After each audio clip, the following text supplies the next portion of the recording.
Chaplain.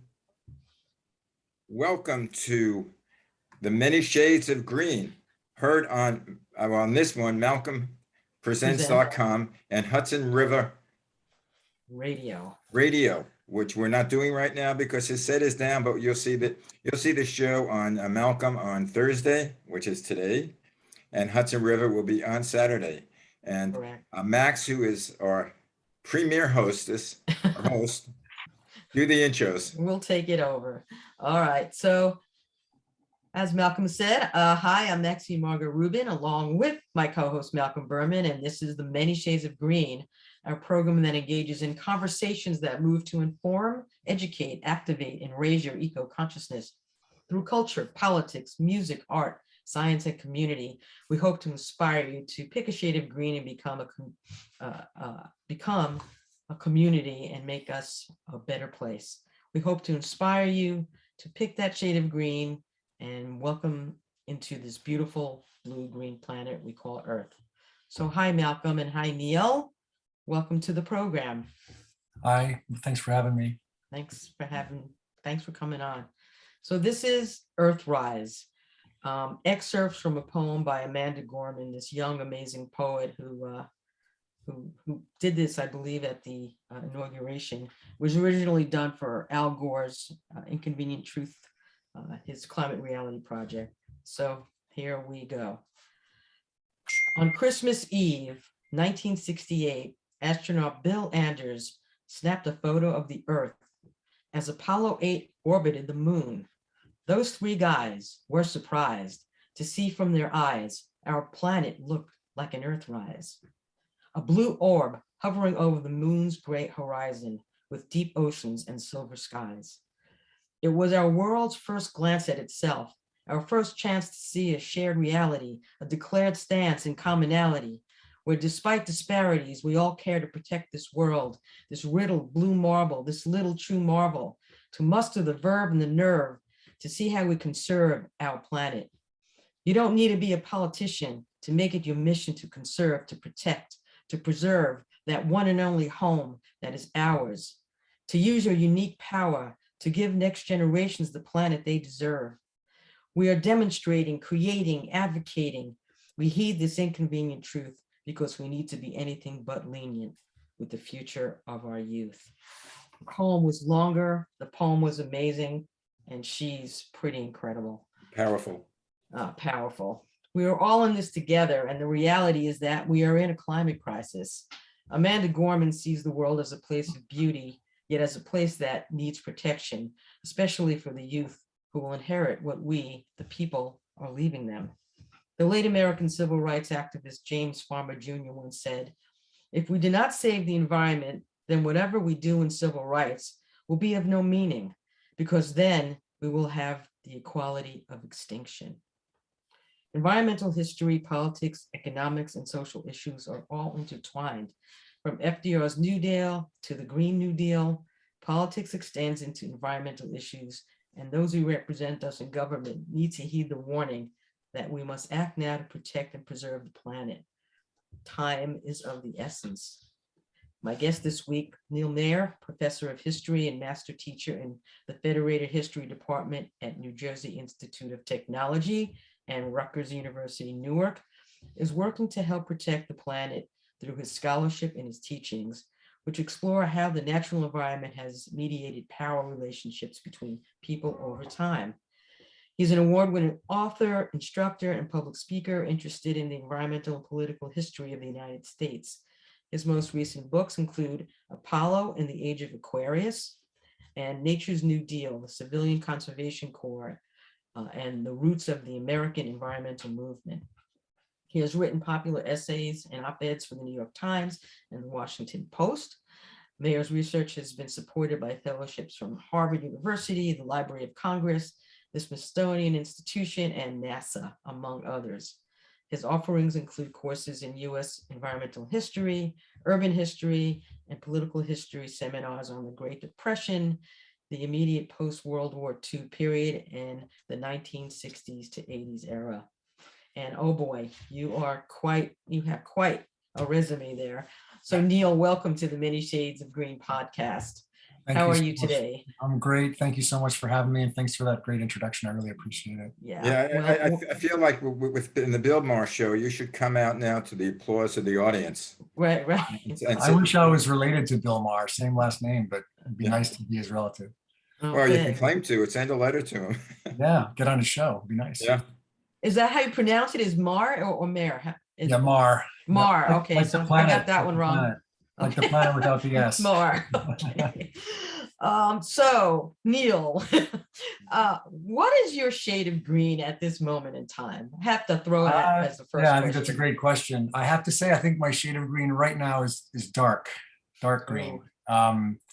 For a lot of reasons, a lot of the reasons you just mentioned, which is the climate crisis, but even more so right now on a more personal level, just the pandemic and the Omicron wave. It's just really getting myself and my family down. I have two very young kids who are just tired of wearing masks, and this winter was supposed to be a little bit better, but it's not. So dark is also good though in that it's deep, right? So although we're saddened and upset by what's going on, we're also rededicated to really trying to work things out, really be conscious and responsible in the pandemic right now, and then also to think even deeper about the larger issues like the climate crisis. So I think dark is both a positive and a negative adjective to describe my green at the moment.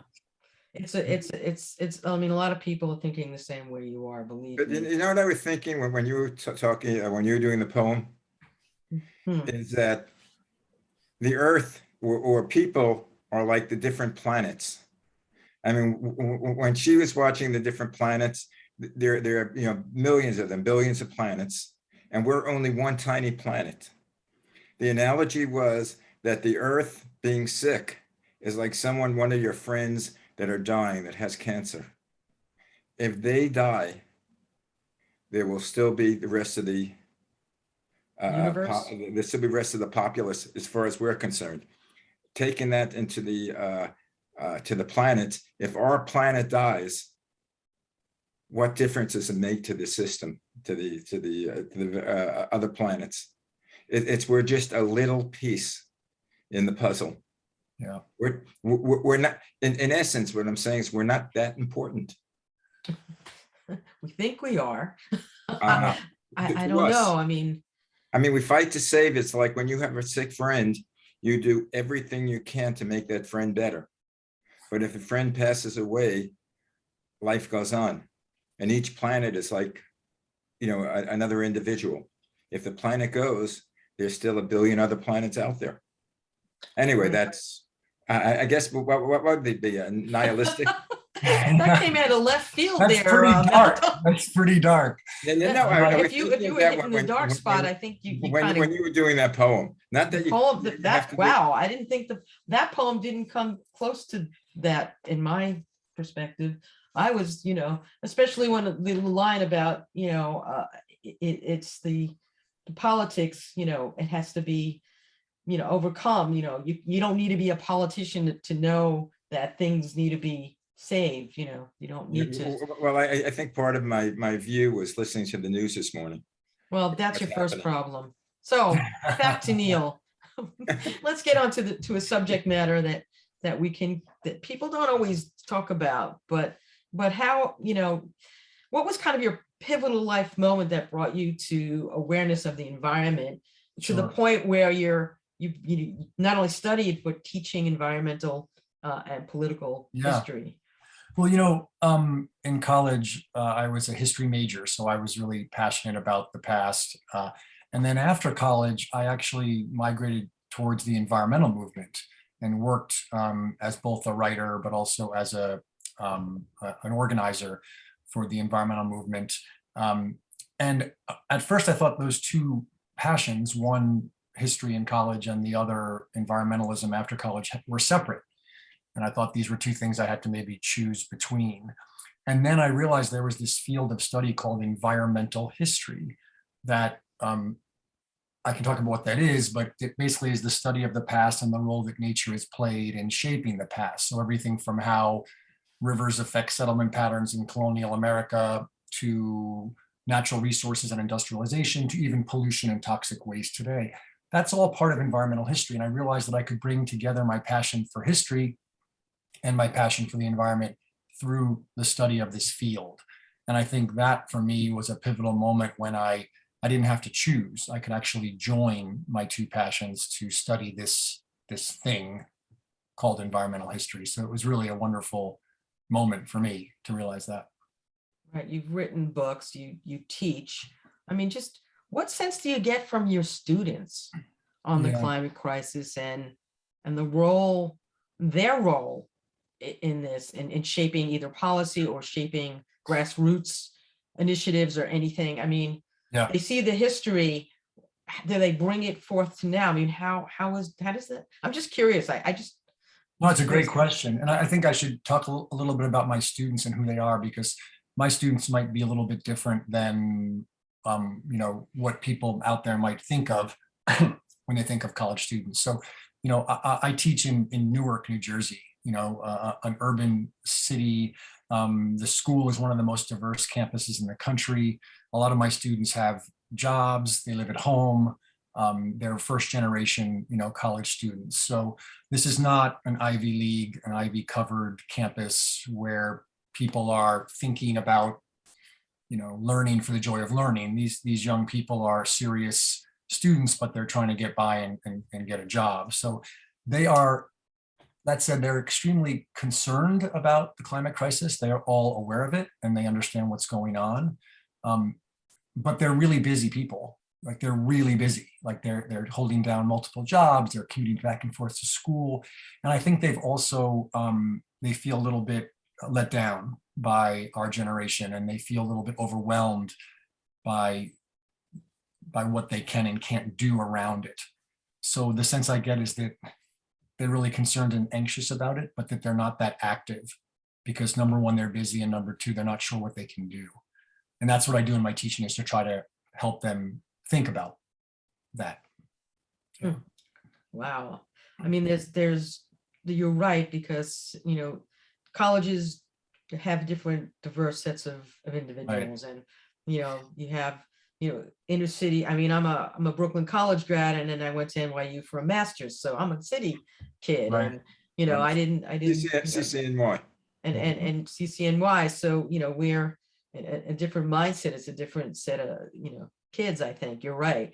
And versus like someone going to, you know, Middlebury or some, right. or right. You know, but it's the same in terms of what they know. They know that the climate crisis is here, and they know that they've got to get through life, but they also know that they got to make sure that, you know, they can breathe air, and their kids can breathe air, you know. So I guess, you know, it's interesting. And then with the pandemic, even just throws that additional. I think the one issue that I try to get across to them is that, you know, they've been brought up thinking that it's a question of either economic success or a clean, safe environment. Like they've sort of been taught that you have to make a choice. It's either or. And many of them come from families where that economic choice is the choice they've been pushed to take, because their families come from working class families. But what we realize in a lot of our classroom discussions is that it's not an either or question. Actually, you can do both. You can have a good, strong economy and good, strong jobs, but also take some action to try to deal with this climate crisis. And once they realize that, I think that they begin to see the world less in black and white and more in shades of gray, in this case, that they can navigate a little bit more successfully and with less anxiety, you know. Yeah, I think the problem is that the powers that be are making it an economic question, because if you have the environmental laws, you're going to throw people out of work. The same thing, like if you're going to shut the coal mines, if you're going to shut the oil, people are going to be thrown out of work, and there's going to be a depression. It's not. I agree with you. But I think that when you say powers that be, you got to be specific, because it's not all powers. There are some people in power who are arguing that we can create a green economy and create green jobs through our attempts to try to slow the climate crisis. So I think it's certain people in power. You know what I mean, Malcolm? Well, that's very frustrating. Hate to get into politics, but it's the Dems versus the Republicans. And Well, at this right now, point, again, listening to the news this morning, it's depressing. It's like our democracy does not work. But it doesn't have to be that way. Look at President Nixon, right? Richard Nixon, a Republican, was one of the greenest presidents we have ever had. He was president when the Clean Air Act passed, the Clean Water Act, and you can debate why he did that. I mean, and he the did it 'cause- EPA. and the EPA, right. Right. And he did that because he knew that environmentalism was a popular movement and he wanted them to support him. But he did it. So I think that there is historical antecedents that really show that this can be a nonpartisan issue. I mean, Teddy Roosevelt, a Republican, created our national parks. This doesn't have to be a Dem versus Republican issue. Except that the difference is, you're saying, Dems versus Republicans, but the Republicans back at the turn of the last century are different than the Republicans True. now. The Absolutely Democrats true. are different. Yeah, we don't know what they are I mean, it now used at to be, this the point. Dixiecrats used to be the ones for You're segregation. totally right. You're totally right. But anyway, guys, Yeah. it's break time. Oh, no. Yeah, Can't be. it is. Already? Oh, Yeah. wow, that's too Huh. quick. Wow. Neil has Take to us come into back our break, already Max. before. Well, we're going to go to a break and we'll be back with more great information from Professor Neil Maher about the connections between environmental history, economics, politics, and social issues. So please stay tuned. Yeah, by the way, guys, this is prepared for Malcolm Presents. We're going to be on. You see us. We'll make all sorts of, gestures. But for Hudson River Hudson Radio, River Radio. they're going to be a station break. So we'll be away for about 30 seconds. See you after the end of the break. Go.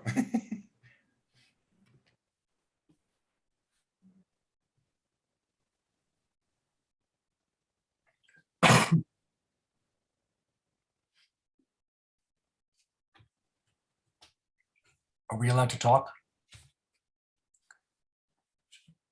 It's okay.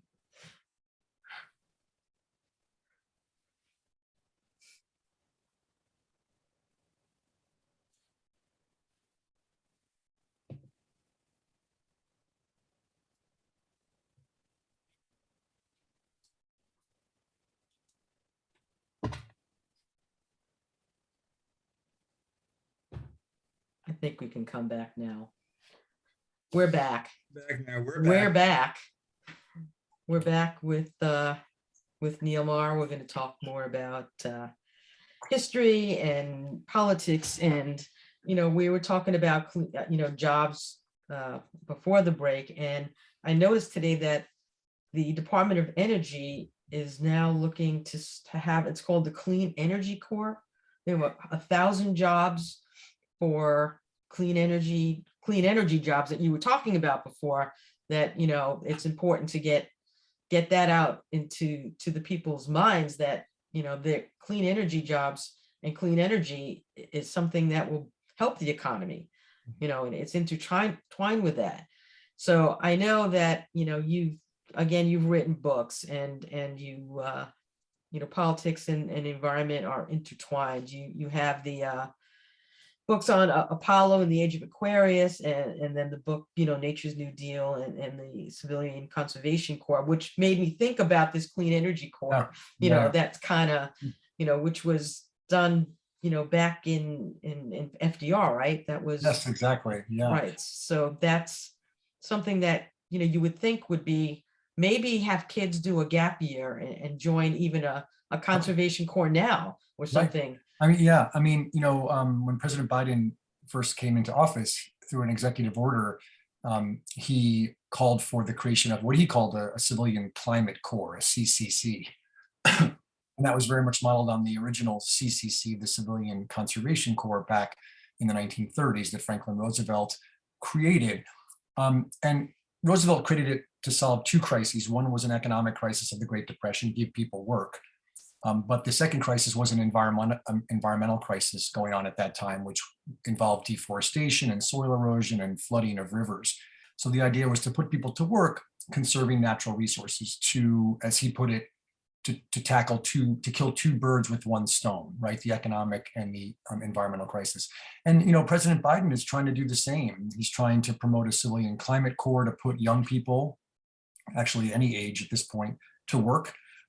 doing climate work, so they could help communities become more resilient by developing adaptive infrastructure to help with flooding, helping communities build, solar energy panels to help their electricity grid, developing wind farms for wind power and hydropower as well. So there's a great push within the Biden administration to put people back to work in an effort to stop the climate crisis or to slow it down. But that has also been sidetracked by politics today. Yeah, that's how, that's an There's example so of much environment and politics, information out there. being intertwined. I mean, during, in your other book, dealing with with Apollo and the Age of Aquarius, interesting in terms of, the Apollo 11 moon landing and what was going on, simultaneous to that, and Woodstock, but also the demonstrations at the convention, and things were really crazy. And there were riots, and I mean, it was nuts, all parallel to each other. Well, that's the interesting thing, is that we think of the summer of 1969 and we think of two events often. One, 1 million people flocking to Cape Canaveral to watch the Apollo 11 launch. And then 3 weeks later, 400,000 young people hitchhiking to upstate New York for the Woodstock Music Festival. And we think of those things as worlds apart. In Florida, they're celebrating America and our victory to get to the moon before the Russians. And at Woodstock, it was much more critical. I mean, a lot of the music was quite critical of the Vietnam War and sort of big government. But yet those two events occurred 3 weeks apart. So that they were completely in dialogue with each other. And that's very much what Apollo and the Age of Aquarius is about. So we have all these grassroots movements: feminism, civil rights, anti-war, environmentalism, the hippie counterculture. And they were all quite critical of the space race for taking all that money and all that capital, social capital and intellectual capital, and putting it towards putting men on the moon when we had all these problems back on Earth. We had poverty in what was then called the American ghetto. We had pollution problems. We had gender discrimination, civil rights, obviously the most pressing issue of the time. So you're right. It was these two things going on that seemed very separate, but were actually quite linked. We're going Like today we have, Can you guys hear me? we have SpaceX. Hold on, Malcolm. We have SpaceX in 2021. It's a private, working with NASA. And then we have what's going on with the pandemic and Black Lives Matter, and we're all simultaneous, and voting rights, and so much is still going on. And, and then of course, the January 6th insurrection. Yet we still have, now we have these 3 billionaires sending rockets up. I mean, SpaceX more, but again, they're working with more with NASA, but I have an idea about that I'd like to share, if it's okay. Sure, absolutely. So I think on one level that the privatization of space exploration is a wonderful thing, because studies have shown that it's up to 10 times more economically efficient when private companies are doing this when compared to the government doing it back in the 1960s. So economically, it seems to be a success. But the problem is, and what we have to remember, is that by privatizing space exploration, we, in a sense, take it out of the public sphere. Back in the 60s, because NASA was a civilian agency, consciously created as a civilian agency, it was tethered to congressional purse strings. And if we didn't agree with what they were doing, we could go out into the streets and protest. And that's exactly what civil rights activists did, feminists, environmentalists, and anti-war activists. They went into the streets and protested what NASA was doing, because NASA was taking money away from those issues that were going on. Today, with privatization, we can't do that as much. We can't go into the street and protest that Elon Musk is sending a cherry red Tesla convertible into space as a publicity stunt, right? So we do lose a little bit of that public say over space exploration. So we have to find a balance, I think. Right. I mean, you have, Branson, Bezos taking people up for, I don't know how many minutes up into the atmosphere and then down. But people are going, like, making fun of his rocket, what it looks like. Yes. I mean, we can get through all of that, but we really, need to get into space. We really need, because what was in space, what we did, what NASA has the worst PR I've ever seen, from anyone, because, what they've accomplished, what, this smartphone, the I know, it's computer amazing. we're on, I mean, there's so many things that they help, get. I mean, artificial limbs, robotic sensors, CAT scans, portable computers, 3D printers, insulin pumps, Lasix. I mean, because I was reading a list of what came out of the space program. So people who were protesting, about the money, obviously, but what has come out of it, what, is so important that people just tend to not realize. Well, what's interesting is that during the 60s, NASA sort of ignored all those critiques, the grassroots critiques of civil rights activists and feminists and environmentalists. But in the 70s, as popularity of NASA's popularity decreased because we beat the Russians and their budget began to shrink, NASA began to pay attention to those critiques. And that's when it began to spin off all these technologies that you just mentioned to try to promote itself and keep people engaged, right? So I think it's a really good thing. People took to the streets, NASA finally heard them and began to spin off all these technologies to show how helpful it was. And that's what I hope that these space billionaires do somehow, is to help us, not just to send William Shatner into space, but to bring back some science so that we can help people back on Earth, Right.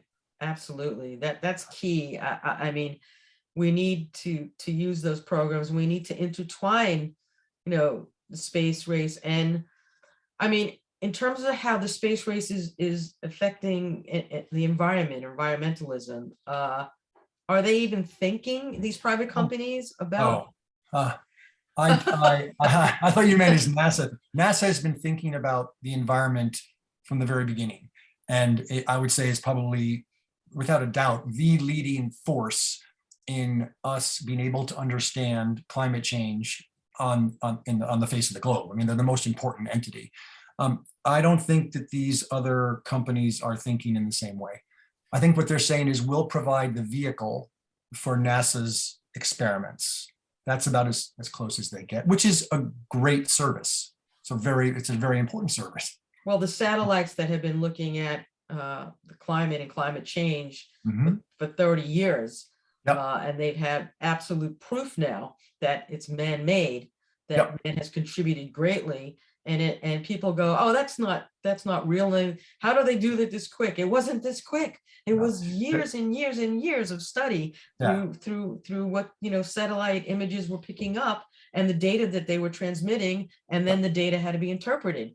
And it's just, when you think about it, the science, people are just, they're so taken now with so many other things in their life. I don't think people are thinking straight anyway. Well, I mean, NASA's Jim Hansen from NASA has been touting climate change for over 30 years. Right now, there's no longer a debate on whether climate change is human induced or not. That is not a debate anymore. It depends who you talk to. No, it does. Well, they might. It's not debatable though. I mean, scientists, like 99% of scientists out there, all agree that climate change is happening and that it's man-made. The people who don't agree, it's not a scientific debate. That's a political debate that they're having. It's separate. I mean, going back to what people agree upon that the vaccine, or the scientists agree upon that the vaccine prevents you getting the corona. Right, but that's not a scientific debate. That's a political debate. No, it's scientific. If you ask the doctors and scientists, most of them agree. It's the politicians and the groups say, no, that's not true. Well, that's political then. Right, but what I'm saying is the science is not debatable. The science about the vaccines and the science about climate change, it's not debatable. Right. What they are debating are the politics. And that's a whole, that we can't, as a historian, I can't really. What's not debatable either is that our time is up and we need the outro. Oh, no, Yes. Neil, you have to come back. I would love to come back. You have to come back when we can go on and do, 45 minutes with no issues. Anytime. We're not even close. I didn't even get to half of what I wanted to speak about. I will come back. I've enjoyed the conversation. I'll come back anytime. Good. You're going to definitely be back faster than you think. Okay. So So where can people just quickly get information Sure. about you? The best place to go is my website, neilmaher.com. That's NEILMAHER.com. It's my website. It has all my writing and links to my op-eds in the Times and the Washington Post, and my courses and my syllabi, and there's even videos there of some of my public lectures. So Awesome. and you can get in contact with me there too. Good. So we'll Okay, put Matt, that you out wanna when we do put the it out- out. do So the outro. thanks for joining us for the Many Shades of Green. Thank you, Neil, again. And for more info and shows, go to HudsonRiverRadio.com, MalcolmPresents.com, and theManyShadesOfGreen.com. Tweet us your thoughts at TM Shades of Green. Follow us on Instagram and Facebook, and subscribe to our podcast. A shout out to Neil, our engineer, not Neil here, but I'll give a shout out to Neil. Brian, Malcolm for their help in getting this off. Remember to pick a shade of green and raise your eco-consciousness. I'm Maxine Margot Rubin, and we'll see you again next time. And thanks very much, Neil. Thank you for having me. I thoroughly enjoyed it. Bye. Neil, I will follow up with you after this, and we'll pick another time. Sure. to That was have you fun. back. Okay. All right. Yeah. Sorry it was so Bye. short. No, it's good. It was great. I enjoyed All it. right. See you later. Take care.